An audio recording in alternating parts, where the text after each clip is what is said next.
يا أيها الذين آمنوا لا تقدموا بين يدي الله ورسوله واتقوا الله إن الله سميع عليم. يا أيها الذين آمنوا لا ترفعوا أصواتكم فوق صوت النبي ولا تجهروا له بالقول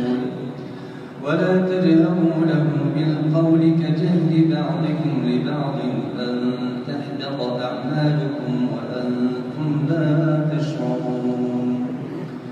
إن الذين يغضون أصواتهم عند رسول الله أولئك الذين امتحن الله قلوبهم للتقوى لهم مغفرة وأجر عظيم. إن الذين ينادونك من وراء الحجرات أكثرهم لا يعقلون. ولو أنهم صبروا حتى تخرج إليهم لكان خيرا لهم والله غفور رحيم. يا أيها الذين آمنوا إن جاءكم فاسق بنبأ فتبينوا أن تصيبوا قوما بجهالة فتصبحوا على ما فعلتم نادمين.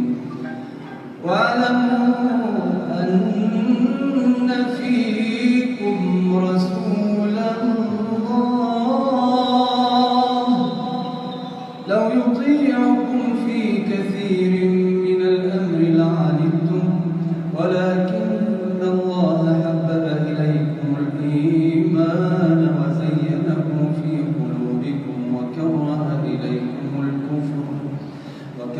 إليكم الكفر والفسوق والعصيان أولئك هم الراشدون فضلا من الله ونعمة والله عليم حكيم.